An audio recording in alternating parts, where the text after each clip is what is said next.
ओम शांति। आज प्यारे मीठे बाबा की मुरली मंथन की डेट है 17 दिसंबर 2024। तो आज मीठे बाबा अपने बच्चों से कह रहे हैं, तुम बाबा के पास आए हो अपना सौभाग्य बनाने।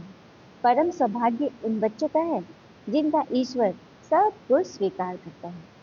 तो भगवान के पास आए हैं अपना सौभाग्य बनाने। तो ये सिर्फ हमारा सौभाग्य बनने का रास्ता नहीं है, सभी का। क्योंकि भगवान के बच्चे तो सभी है, लेकिन सबको पता नहीं है कि भगवान आ गए। तो हम बच्चों का फर्ज है ना उनको बताना, क्योंकि ईश्वर उनका सब कुछ संभाल लेंगे और परम सौभाग्य बनेगा सबका। तो कितनी बड़ी बात है। और कहते हैं ना कि जो भी हम सोचते और महसूस करते हैं वो हमारे अवचेतन मन में संग्रहित हो जाता है। जब हम अपने अवचेतन मन से बात करने चाहिए, तब हम जो बोल रहे हैं उसे हमारा सच में महसूस करना होगा, उसे हमें सच में महसूस करना है। जो विचार मजबूत भावनाओं के साथ मिश्रित होते हैं वे लंबे समय तक रहते हैं। जो मजबूत भावनाओं के साथ जुड़े होते हैं, चाहे वो नेगेटिव हो चाहे पॉजिटिव हो चाहे कोई वैध हो, ठीक है। इसलिए जो भी आप मैनिफेस्ट करना चाहते हो, बढ़ाना चाहते हो, उसे महसूस करना शुरू करें। जब आप खुश रहने की प्रैक्टिस करते हैं, मतलब खुशी के विचार सोचने के साथ उसे महसूस भी करते हैं, तो धीरे धीरे आपका अवचेतन मन उसे रियल मानने लगता है और उसे आपके जीवन में प्रकट कर देता है। तो देखिए, तो सबसे बड़ा बीज क्या है? हमारे विचार। और उस विचार का जड़ को किसने पकड़ा? परमात्मा ने पकड़ा। क्योंकि हमें अपने आप में तो विचार को संभालना सजाना तो नहीं है, बस उसके दलदल में समाते चले गए कीचड़ में। तो भगवान आ गए हमारे विचार को उत्तम बनाने, जिससे ही हम परम सौभाग्यशाली बने और ईश्वर हमारा सब कुछ स्वीकार करते हैं। हम ईश्वर का काम करें, सेवा का काम करें, और भगवान हमारा काम करे। ठीक है। प्रश्न, बच्चों की किस एक भूल से माया बहुत बलवान बन जाती है? बच्चों की किस एक भूल से माया बहुत बलवान बन जाती है? ध्यान से सुनिएगा, इसमें सभी बच्चे फंसते हैं। उत्तर, बच्चे भोजन के समय भगवान को भूल जाते हैं। भगवान को न खिलाने से वो भोजन कौन खाता है? माया खा जाती है, जिससे वो बलवान बन जाती है। अब देखिए, हम भोजन शरीर को दे रहे हैं, अन्न जा रहा है मुंह में, मुंह से पेट में, तो हमारा शरीर पुष्ट बन रहा है। और अगर उसी वक्त यदि मन में संकल्प भी जो जैसा चल रहा है वो शक्तिशाली है, तो क्या हम भोजन खाते हुए भी चिंता में, दर्द में, इसका उसका व्यर्थ बातें सोचते हुए नहीं खाते? या फिर टीवी देखते हुए खाएंगे, मोबाइल देखते हुए खाएंगे, किसी से डिबेट करते हुए खाएंगे, फोन पे खाएंगे? तो क्या होगा? इसीलिए क्योंकि भोजन से शरीर से पुष्ट बन रहा है, ताकतवर बन रहा है, तो मन को भी तो भोजन जा रहा है ना? ये जो चीजें हम कर रहे हैं बाहरी चीजें, इसीलिए बाबा कहते हैं उस वक्त तो मेरी याद में था, तो मुरली रिवीजन करते हुए था, तो माया नहीं मिलेगी। माया को भोजन नहीं खाएगी, शरीर भी पुष्ट और मन भी पुष्ट, है ना। इसीलिए माया उसी में पकड़ती है और बच्चे को हैरान कर देती है। तो ये छोटी सी भूल माया से हाथ खिला देती है। इसलिए बाबा की आज्ञा है, आज्ञा है, आदेश है कि बच्चे याद में खाओ, पक्का पक्का प्रण करो, तुम्ही से खाओ, तुम्ही से गुनगुनाओ। जब याद करेंगे तब वो राजी होगा। कौन? परमात्मा राजी होगा।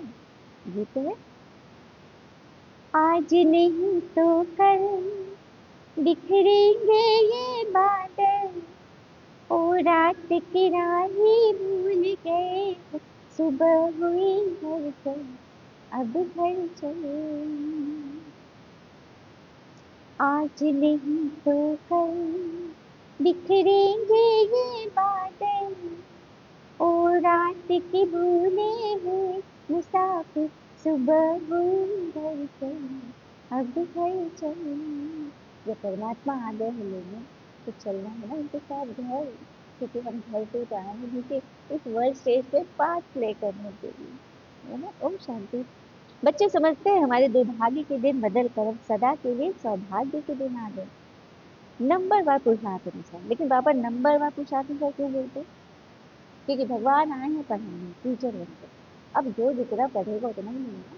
अब आप नंबरवार ले रहे हो, रैंकिंग ले रहे हो, और जो 3 बच्चा है वो जल्दी लेगा, ज्यादा ज्यादा लेगा, और लेकर के दे भी रहा है हर बच्चे को, तो वो आगे पता लेगा ही लेगा। हम्म? इसीलिए नंबर पुरुषार्थ अनुसार तुम्हारे भाग्य बदलते हैं। स्कूल में ही भाग्य बदलते हैं ना, तो वही भाग्य जो जैसा पढ़ेगा उसको उतना ऊंचा उठता है टीचर के जीवन में और पद भी मिलता है उसे। तुम अच्छी रीत से जानते हो अब ये रात खत्म होने वाली है, सुबह हुई घर चल भाग्य बदलेगा। ज्ञान की वर्षा होती रहती है, सेंसिबल बच्चे समझते हैं बरोबर दुर्भाग्य से हम सौभाग्यशाली बन गए, अर्थात स्वर्ग के मालिक बन गए। नंबर का पुरुषार्थ अनुसार हम अपना दुर्भाग्य से सौभाग्य बनाएंगे। अब रात से दिन हो रहा है, ये तुम बच्चे बिगड़ तो किसी को पता ही नहीं, सबको तो लगता है कि नहीं अभी तो कलयुग को बहुत लाखों बरस बाकी है।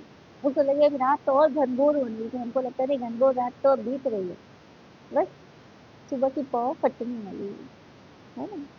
तो ये देख होने वाला है, ये सिर्फ हम बच्चे को मालूम, क्योंकि भगवान ने आके हमें बताया है। क्योंकि बाबा गुप्त है ना, तो उनकी बातें उनका ज्ञान भी गुप्त है। बल मनुष्यों ने बैठकर सहज राज्यों को सहज ज्ञान की बातें शास्त्रों में लिखी है, परंतु जिन्होंने लिखा वह तो अब है नहीं। लिख दिया गया लेकिन उसकी विधि उपाय कितनी गोली लेनी ये तो पता ही नहीं। हम्म? बल मनुष्यों ने बैठकर सहज राज्यों को सहज ज्ञान की बातें लिखी, लेकिन वो तो है नहीं। बाकी जो पढ़ते हैं, अब तो वो लोग तो है नहीं ना, ऋषि महात्मा जिन्होंने लिखे थे, व्यास मुनि है क्या? तो जो पढ़ रहे हैं तो बस अक्षर ज्ञान है, सूचनाएं एकत्र कर रहे हैं, समझ तो कुछ नहीं आ रहा। क्यों नहीं समझ आ रहा? क्योंकि ले नहीं रहे ना कुछ, इनटेक कुछ नहीं हो रहा है। तो कितना फर्क है। हाँ, तुम भी नंबर वन पुरुषार्थ अनुसार ही समझते थे, अब तुम बन रहे हो।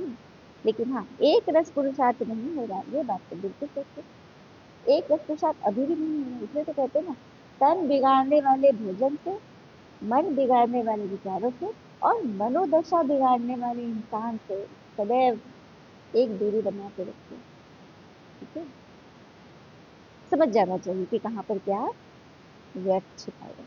ठीक है, तो दुर्भाग्यशाली बन जाएंगे फिर, माया तो दुर्भाग्यशाली बना देंगे।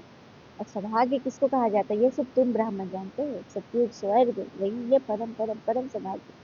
बाकी तो सभी घोर अंधियारे में, तो उनको जगाना भी है ना, समझा कर, अच्छी रीति समझा कर उनको जगाना है। सौभाग्यशाली देखिए आगे बोल दिया बाबा ने, सौभाग्यशाली कहा ही जाता है सूर्यवंशी को, सत्युग के सूर्यवंशी 16 कला संपूर्ण। हम्म, बाबा स्वर्ग के लिए हमारे सौभाग्य बना रहे हैं। जो बाबा स्वर्ग रचने वाला है, अंग्रेजी जानने वाले को भी तुम समझा सकते हो, क्रिश्चियन को समझा सकते हो। हम हेवनली गॉड फादर द्वारा हेवन का सौभाग्य बना रहे हैं, पैराडाइज बन रहा है। हेवन में है सुख और हेल में है दुख, नरक में दुख है। गोल्डन एज माना सत्युग सुख और आयरन एज माना कलयुग दुख। बिल्कुल इजी बात है, हम अभी वही पुरुषार्थ कर रहे हैं। तो अंग्रेज क्रिश्चियन आदि बहुत आएंगे और आ भी रहे हैं, काफी सारे विदेशी भाई बहन हमारे आए। बोलो, हम अब सिर्फ एक ही हेवनली गॉड फादर को याद करते हैं, क्योंकि मौत सामने खड़ा है। एक ही है निराकार परमात्मा, हेवनली गॉड फादर, परम पिता परमात्मा, सुप्रीम सोल। अब भगवान कह रहे तुमको मेरे पास आना ही है। जैसे तीर्थों पे जाते हो ना, बौद्धियों का भी अपना तीर्थ स्थान है, क्रिश्चियन का अपना, हर एक धर्म की अपनी अपनी रस्म रिवाज है। हमारी है बुद्धियों की बात, जहाँ से पाठ बजाने हैं वहां पे वापस जाना है।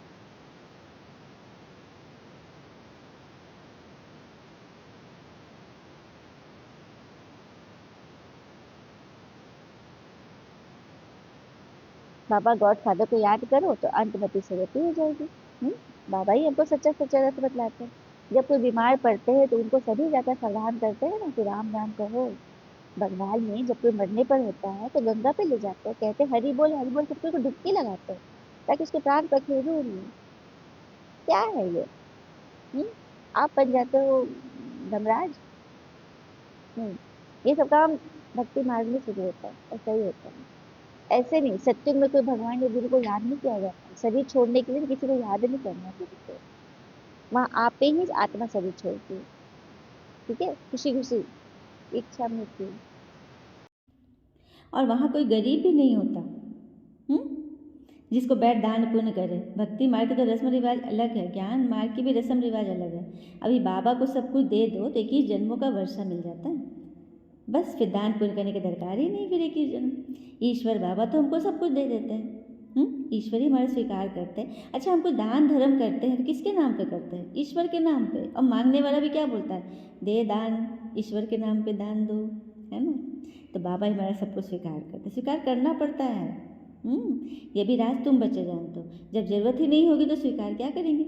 यहाँ तो कुछ इकट्ठा नहीं करना है, किसी चीज़ में, इसीलिए बाबा कहते हैं ना, मोह मत रखो। सब कुछ कल बाबा ने क्या बोला था, मैं को ते कर दो, मेरा को तेरा कर दो। हाँ, वही तो करना है, और उसी के लिए तो बाबा आए हैं। देही अभिमानी होकर तुम कहाँ भी जाओ तो तुम्हारा मन नहीं फंसेगा और माया नहीं आएगी। आगे तो मनुष्य तीर्थ आदि पर पैदल ही जाते थे।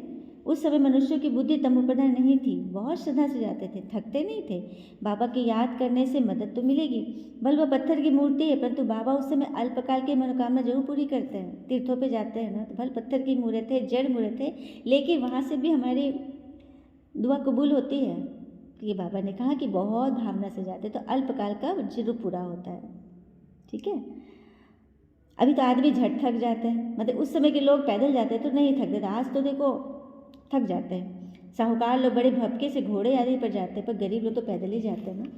भावना का भाड़ा जितना गरीबों को मिलता है उतना साहूकारों को थोड़ी मिलता है। इस समय तुम जानते हो बाबा है गरीब निवाज, फिर मुझते क्यों हो, भूल क्यों जाते हो। बाबा कहते हैं तुमको कोई तकलीफ नहीं देता हो ना, सिर्फ एक पिता को याद करना है। उस पिता को भोग लगाने से के बिना खाने में लज्जा नहीं आती। बाबा आज मुरली विशेष इसी पर चला रहे हैं कि तुम्हें भोग के समय मुझे याद करना है। फिर बाबा कहते हैं तुमको मुझे खिलाना चाहिए ना, मैं तुम सबको खिलाता हूँ, सारी सृष्टि का मालिक है ना। ठीक है, मेरी याद में खाओ, इसमें बड़ी मेहनत है, माया इसी में तुम्हें भुलाती है। ठीक है, तो ताकतवर बनो शरीर से भी और मन से भी। याद करेंगे तो बाबा हमारे से भासना लेंगे, खुशबू लेंगे भोजन के, और उसके लिए हमें फिर भरेंगे। तो भोजन पर याद करना चाहिए। ठीक है, फिर बाबा कहते हैं मुझे याद करो तभी तो पिता राजी होगा, है ना। तुम ही से खाओ, तुम ही संग गाओ, याद से खाना है। तो सारा मदार है तुम्हारी याद पर, इसको ही योग कहा जाता है, और योग में ही मेहनत है। सन्यासी उदासी ऐसे कभी नहीं कहेंगे। तुमको अगर पुरुषार्थ करना है तो बाबा की श्रीमत को नोट करो, पूरा पुरुषार्थ करो। बाबा अपना अनुभव बतलाते हैं, कहते हैं मैं जैसे कर्म करता हूँ वैसे तुम भी करो। ब्रह्मा पिता कहते हैं ना, वही तो हमें सिखलाते हैं। बाबा को तो कर्म नहीं करना है, सत्युग में कर्म कूटने नहीं, क्योंकि बाबा तो शरीर छोड़ दिए। इसलिए बाबा कहते हैं प्रैक्टिस अभी करो। इसी प्रैक्टिस से विकर्म भी विनाश होंगे और तंदुरुस्त भी बन जाएंगे। जो पुरुषार्थ करेंगे उनको फ़ायदा होगा, जो नहीं करेंगे उनको नुकसान होगा, घाटा होगा ना। सारी दुनिया तो स्वर्ग का मालिक नहीं बनती है, तुम ही बच्चे बनते हो। तुम्हारे में भी नंबरवार हो जाएंगे तो फिर अपना समझो। इसलिए तो बाबा कहते हैं, बाबा बहुत अच्छी रीति समझाते हैं। गीत तो सुना ना, बरोबर हम यात्रा पे जा रहे हैं, आज नहीं तो कल सुबह हुई घर चल। यात्रा पर भोजन अन्न तो खाना ही पड़ता है ना, लेके जाते हो ना। यहाँ भी ऐसा है, तुम्हारी याद, हाँ, जितना तुम्हारे पिता के साथ लगन होगी उतना खुशी का पारा चढ़ेगा। निश्चय बुद्धि विजयंती होते जाओगे। योग माना दौड़ी, यह बुद्धि योग की दौड़ी है। तुम स्टूडेंट हो ना, टीचर तुम्हें दौड़ना सिखलाते हैं। बाबा कहते हैं ऐसे नहीं समझो कि दिन में सिर्फ कर्म ही करना है। कछुए मिसल कर्म करो फिर याद में बैठ जाओ। भ्रमरी सारा दिन भू भू करती है, फिर कोई उड़ जाते कोई मर जाते, ये तो दृष्टांत है एक। यहाँ तुम्हें भू भू करके ज्ञान सुनाना है सबको। जिनका बाबा के साथ लव रहता है वो सेवा के बगैर रह नहीं सकते।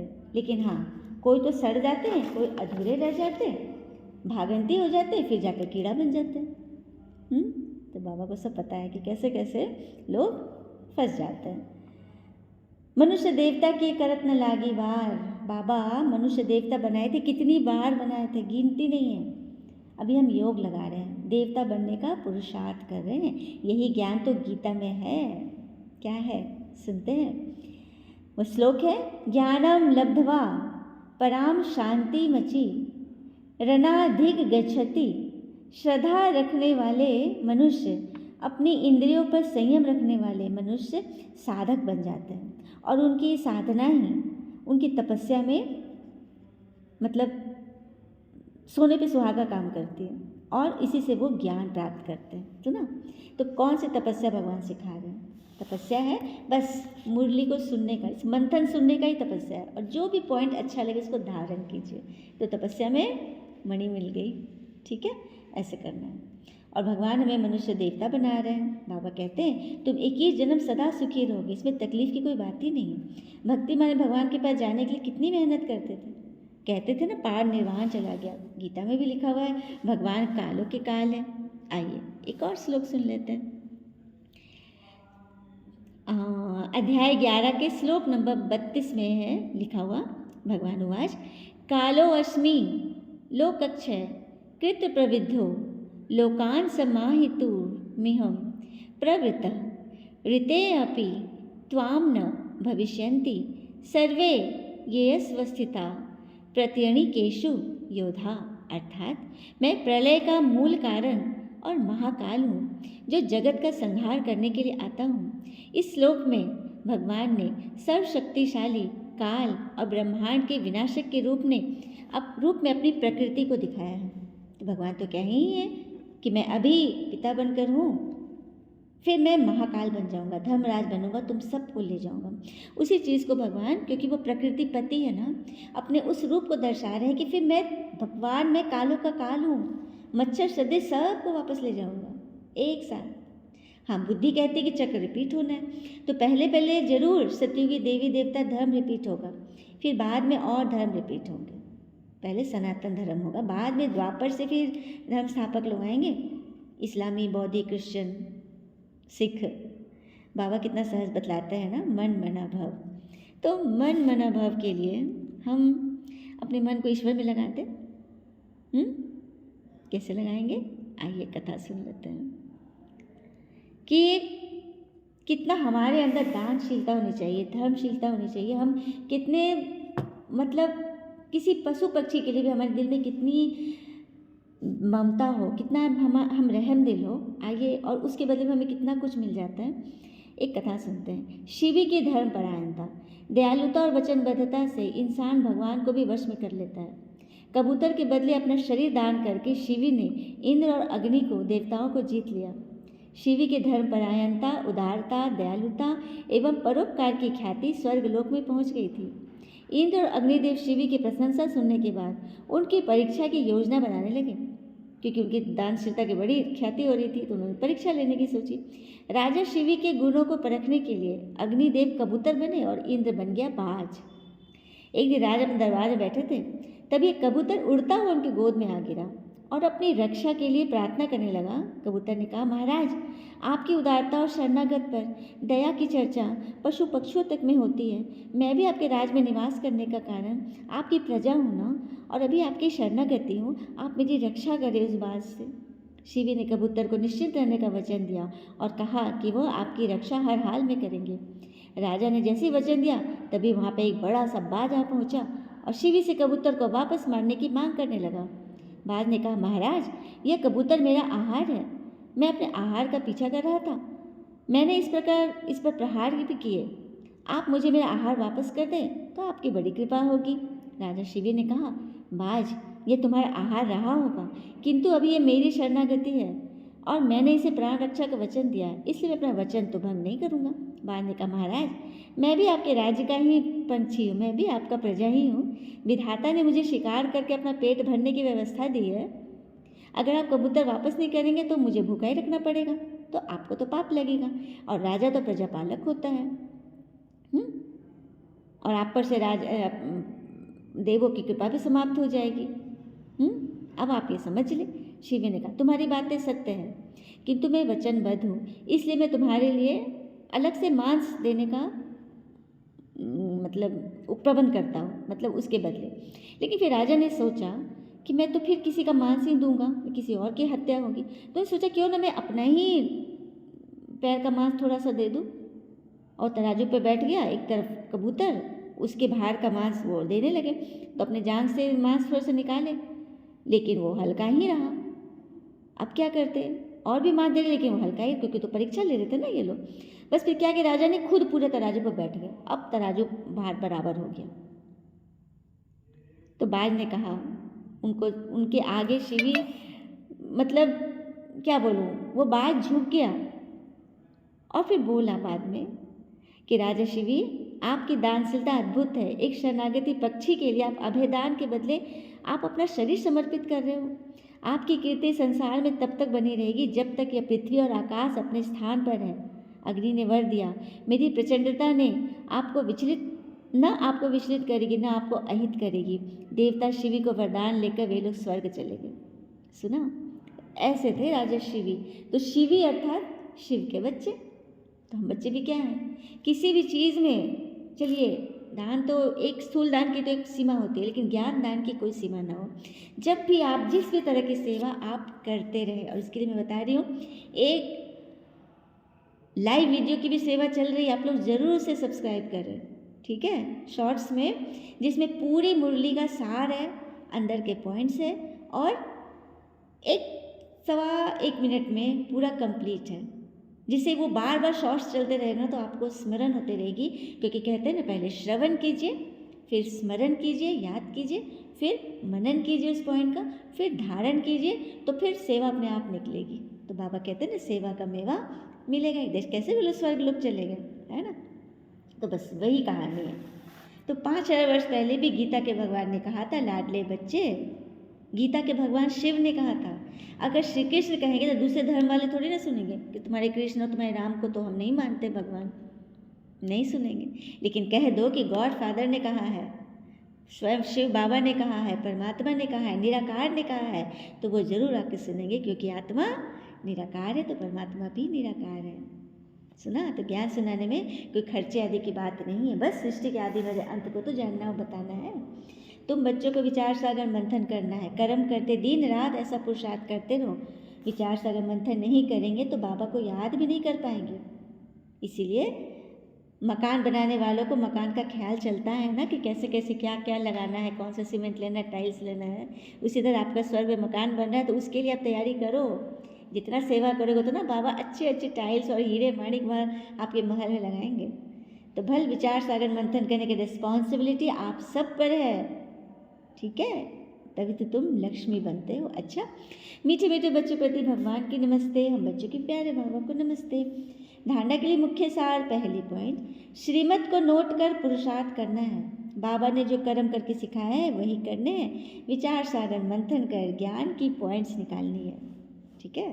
तो बस वो शॉर्ट्स भी सुनते रहे, मंथन भी सुने और निरंतर सुनते रहे, ताकि ये पूरा रिवाइज हो जाए, याद हो जाए, और बाबा तो सब देखेंगे। जब जब मुरली चलेगी ना, भगवान आपको भरेंगे। दूसरी पॉइंट, अपने आप से प्रण करना है कि हम बाबा की याद में ही भोजन खाएंगे।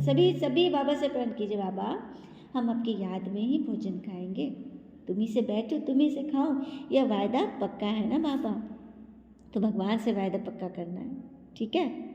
और बाबा तो आप वायदे करोगे ना, वायदे को सिर्फ कल बाबा क्या बोले थे कि मतलब आप वायदे तो करते हो तो उसको फाइल में वो कागज़ को, नया कागज़ को ऐड मत करो, फाइनल करो, उसको पूरा करो। और कहते हैं ना, इस देश में सब कुछ चोरी हो जाता है लेकिन किताबें चोरी नहीं होती। पता है क्यों? क्योंकि ये किताबें चोरी हो जाए अच्छी बातों वाली, तो फिर कोई चोरी नहीं बनेगा, है ना। इसीलिए अपना कर्म करते रहिए, वरदान है। कर्म और संबंध दोनों में स्वार्थ भाव से मुक्त रहने वाले पिता समान कर्मातीत बनते हैं। कर्म और संबंध, देखिए संबंध में भी यदि हम किसी लस्ट से हम जुड़े, किसी स्वार्थ से जुड़े, तो वो हमें कर्मातीत बनने नहीं देगा। हर बात में मेरा मन थोड़ा थोड़ा फंसेगा ही। तो कर्म और संबंध दोनों में स्वार्थ भाव से जब मुक्त हो जाओगे, निस्वार्थ, और उसमें तो निस्वार्थ की जगह और परमार्थ डाल लो, तो पिता समान कर्मातीत बनेंगे। कर्म करो और उससे प्रभाव से परे, भगवान चलाने वाला है। विस्तार है, आप बच्चों की सेवा है सबको मुक्त बनाने की, न कि गर्म बंधन में फंसने की। हमारी सेवा किस चीज़ की है? सबको मुक्त बनाने की सेवा है, हाँ, न कि और बंधन में आने की। तो औरों को मुक्त बनाते स्वयं को बंधन में बांध मत देना। जब हर के मेरे मेरे से मुक्त हो गए ना, तब अव्यक्त स्थिति का अनुभव करेंगे।